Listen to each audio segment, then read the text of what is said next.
Vojvoda precisa rever conceitos no elenco do Fortaleza. O time tricolor ainda não conseguiu uma vitória convincente neste início de temporada. E o Matheus Rossetto vai ser o novo Bernardo Chapo do elenco tricolor?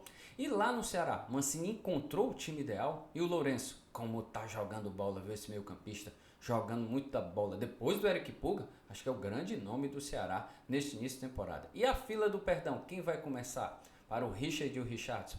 Por Richardson eu começo, tá bom? Eu realmente tenho que pedir perdão, porque eu não esperava que o Richard jogasse tanta bola como está jogando agora. O Richard eu já acreditava. E o transfer ban do Ceará? A gente vai falar tudo sobre isso aqui, sobre essas consequências do Clássico Rei, a vitória do Ceará por 1-0 na Copa do Nordeste. Vamos lá, gente. Mas antes, deixa eu pedir seu like, tá bom? Que ajuda demais, fortalece demais aqui o canal. Você não imagina como sua curtida, seu joinha ajuda demais, fortalece muito aqui pra gente seguir firme e forte falando do futebol cearense. E se você ainda não está inscrito no canal, aí é que você ajuda demais, gente. Estamos rumo aqui a juntar os 20 mil inscritos. Já estamos chegando pertinho dos 17 mil, então deixa a sua inscrição aí, se inscreve no canal, clica no sininho para você receber as notificações, que toda vez que a gente falar aqui sobre o futebol cearense, você vai receber a notificação aqui, vai fortalecer meu trabalho. Vamos lá, meus amigos, vamos falar dessa vitória do Ceará por 1-0 sobre o Fortaleza, as consequências, né? Vamos primeiro falar aqui do Fortaleza, né, que acabou perdendo, e depois a gente encerra falando do Ceará. Vamos lá. No Fortaleza, já começou toda a pressão em cima do Vojvoda, né? Porque realmente o time não está rendendo. É muito diferente do que aconteceu ano passado, quando o time criou algumas, assim, jogou muito bem algumas partidas e depois daquela final da Sul-Americana, né, o time teve uma queda, né, foi um abalo e tal, mas depois teve alguns jogos interessantes, né, a própria final contra o Santos, né, o último jogo, 2-1 lá na Vila Belmiro, que rebaixou o Santos. Mas enfim, eu acho que mais do que lembrar o que aconteceu ano passado, acho que a gente tem que pensar um pouquinho mais nesse ano, né? Até porque o Fortaleza se reforçou, né? Fortaleza trouxe o Moisés, Fortaleza trouxe o desculpa, trouxe o Luquinhas, trouxe o Kusevich, trouxe o Tomás Cardona. Então, assim, são alguns jogadores que estão muito mais, né, como titular. O Rossetto não está sendo titular. Ah, ele estava com problema físico e tal, mas está sendo relacionado, não vem? Ontem o Vojvoda preferiu colocar o Sacha do que o Rossetto. Ele tirou o Cauã, né? E, assim, e essa eu acho que foi um dos grandes problemas do Vojvoda, das críticas ao Vojvoda, por ele ter tirado o Cauã e colocado o Lucas Sacha. Mas enfim, eu acho que muito mais essa parte tática, né, do time do Fortaleza, você joga no 4-3-3, 4-2-4, enfim, do jeito que for, um dois volantes, um três volantes, eu acho que muito mais isso. Eu acho que são alguns jogadores que não estão rendendo, meus amigos. Eu acho que o Vojvoda tem sua parcela de culpa nessas substituições, mas é algo comum, é do treinador. É óbvio que ele tem sua parcela de culpa, é óbvio, isso não tem como a gente negar. Mas alguns jogadores realmente não estão muito bem. Se você olhar Pikachu, Lucero, e o Moisés, eles não estão rendendo. É incrível como não são mais os mesmos jogadores do ano passado. E está acontecendo alguma coisa. Ah, mas o time cria algumas oportunidades. Justamente isso. Pô, se o time cria oportunidades e não faz gol, tem alguma coisa errada, gente.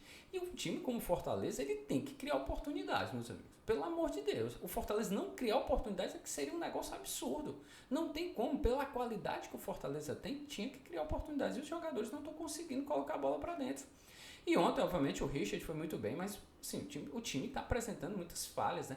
Um contra um do Moisés é muito fraco. E uma coisa que a gente tem que falar também do Vojvoda é essa insistência dele com o Machuca no meio.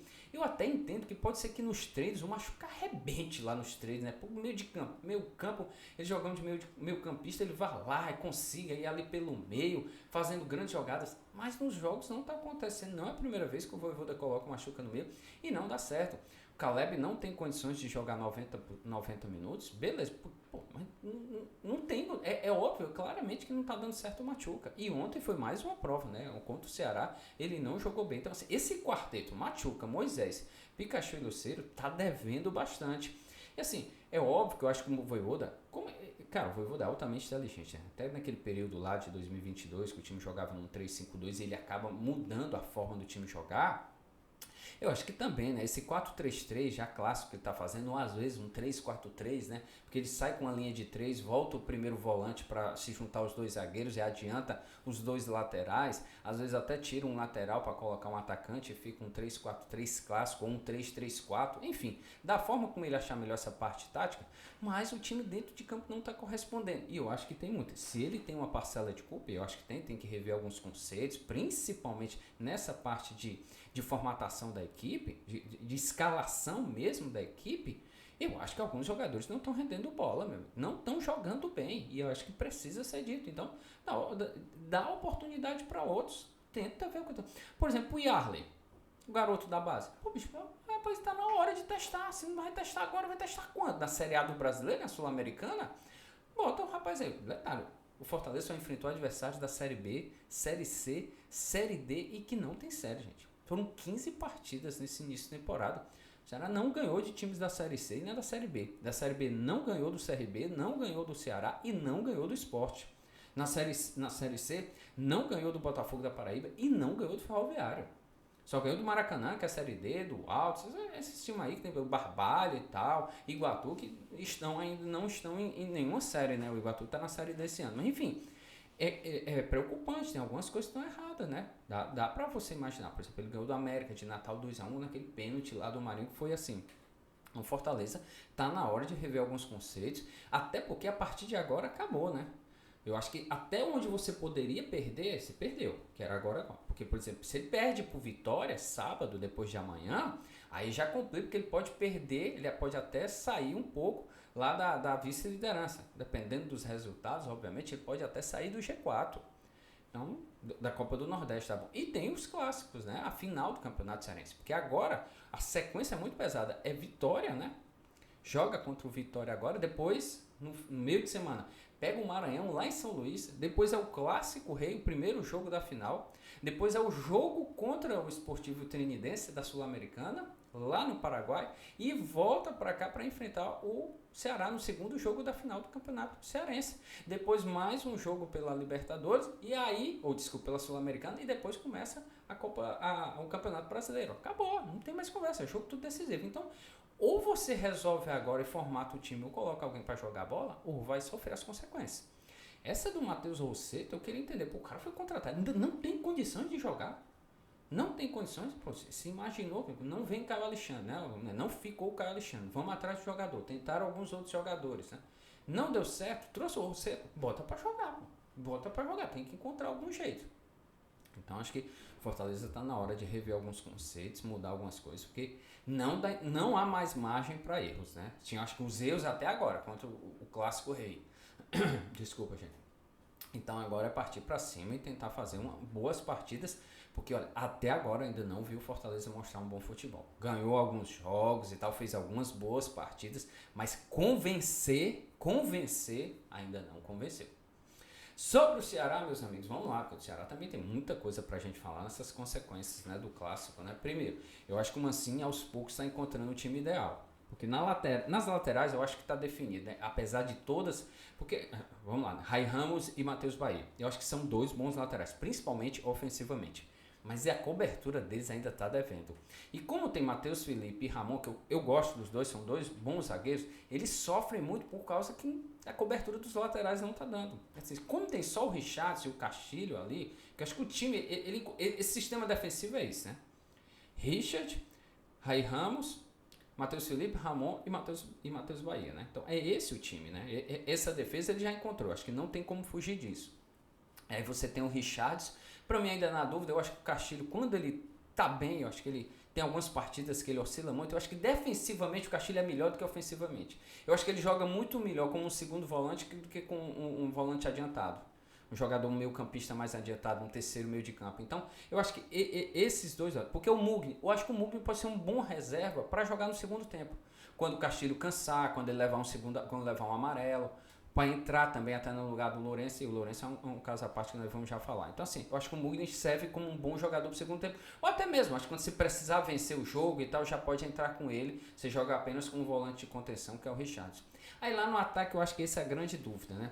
Porque assim, eu ainda não sei se o Barceló tá bem, eu acho que o Barceló ainda tá devendo, mas Eric Puglialho eu acho que tá definido, eu acho que falta só encontrar uma, poderia jogar até no 4-4-2, né? Eu acho que se adianta um pouco mais o Lourenço ou o Castilho, não sei se o Castilho, não, o Mugni, eu acho que ficaria tranquilo, mas como o Mancini gosta desse esquema, né? Que é um aberto pela direita, o Ayla, um centralizado o Barceló e o Pulga, e eles ficam rodando ali, confundindo a marcação, eu acho que ajuda, mas eu acho que o Barceló ainda tá devendo. Então assim, o Mancini está encontrando a formação ideal, né? Eu acho que tá chegando lá. Mas eu acho que esse sistema defensivo, com o Richardson, com o Lourenço O Eric e o Wylan, eu acho que isso já está definido. Aí eu acho que falta só o segundo volante ali, se Mugni ou Castilho mesmo. Acho que quando o Bruninho voltar pode ser alguma... Enfim. E ali na frente com o Barcelona. Eu acho que é só nisso mesmo, eu acho que tá para resolver, mas o time tá se encaixando. E falando do Lourenço, cara, como tá jogando bola, o Lourenço parece aquele meia clássico, né? Cara, que cara para jogar bola. Eu gosto muito dele. Ele pisa na bola, sabe o que fazer com a bola, chuta bem de fora da área, ele vê bem os jogadores, ele sabe driblar. Então, assim, é um meio campista que está me surpreendendo. Eu sabia que ele jogava bem, eu não sabia que estava tão bem. Ele ficou muito bem, encaixou, né, no time do Mancini, como a gente pode falar. Então, assim, depois do Eric Pulga, para mim, ele é o grande nome do Ceará até esse momento. E a fila do perdão, como eu falei no início do vídeo, eu acho que eu tenho que pedir ao Richards. Eu não imaginava que o Richards desse conta. Eu até imaginava que o Jean Irmes seria o titular, porque era mais um pegador, né, um cão de guarda mesmo, o Jean Irmes. E o Richards também mas não estava jogando bem. Mas o Richards voltou a ser aquele jogador mesmo que a gente já conhecia, bom volante. Ontem, por exemplo, tinha toda aquela preocupação de cartões amarelos, ele já diminuiu o ritmo. Ontem só levou, porque foi até, ainda bem que ele deu aquele cartão amarelo, ele estava precisando mesmo, porque senão ia acabar saindo um gol ali, poderia sair uma jogada importante pro Fortaleza. Ele fez lá no finalzinho, já 44 do segundo tempo. Então acho que está muito bem o Richards. E aí o Richard, né? Aí eu não tenho que pedir fila perdão do Richard, porque eu sempre gostei do Richard, um goleiraço, e ontem ele jogou demais. Aquela defesa do Marinho foi espetacular, a do Pikachu de cabeça foi também espetacular. Teve outra do Bruno Pacheco, teve aquela que ele abre assim, parece que é um jogador de futsal no chute do Luceiro. Então, fila de perdão pro Richard, eu acho que merece mesmo seguir firme e forte como titular. E tem, obviamente, o negócio do transfer ban, né, gente? Pra gente encerrar o vídeo aqui. Esse negócio do transfer ban é impressionante o Ceará, né, cara? Não tem um dia de paz. Incrível essa gestão. Incrível mesmo. Você que está assistindo o vídeo, você que me acompanha, sabe aqui o quanto eu critico, como é injustificável isso que o Ceará está acontecendo. Levar transfer ban porque não pagou mais uma conta, gente. Não justifica. O Ceará está devendo ao Yokohama o valor que adquiriu do Saulo, né? O Ceará pagou $600 mil, que dá em torno de 3 milhões de reais, por 80% dos direitos econômicos do Saulo, né, lá do Yokohama, e ainda não pagou. Por isso o Yokohama entrou na justiça, entrou na FIFA, e por isso transfer ban o Ceará não pode contratar nem registrar jogadores. A partir do dia 1º de abril abre uma janela só nacional, só para transferências nacionais, né, jogadores que disputaram o campeonato estadual, e em julho abre a transferência internacional. Ou seja, nesse período o Ceará não pode registrar novos atletas, não pode contratar. Mas o clube soltou uma nota dizendo que vai resolver isso nas próximas semanas. Vamos aguardar, mas que é chato, é ruim. Ainda mais o time consegue uma grande vitória. E detalhe, não está chegando no caso. Eu vou fazer outro vídeo para falar sobre isso. Como o Mancini está conseguindo blindar esse elenco e não está chegando, essas confusões todas do lado de fora da gestão administrativa e financeira do Ceará, não está conseguindo chegar no elenco que está conseguindo fazer um grande, pelo menos um início de temporada convincente. Tá bom, gente? Agradeço demais se você chegou até aqui. Muito obrigado mesmo. Um grande abraço. Não esquece de deixar seu joinha. Se você não deixou, deixa aí o joinha, deixa o like. Ajuda demais mesmo. E se você ainda não se inscreveu no canal, chegou até aqui, opa, se inscreva aí no canal. Você vai fortalecer demais aqui o meu trabalho, o futebol cearense. Clica no sininho para receber as notificações. Grande abraço, gente. Até a próxima.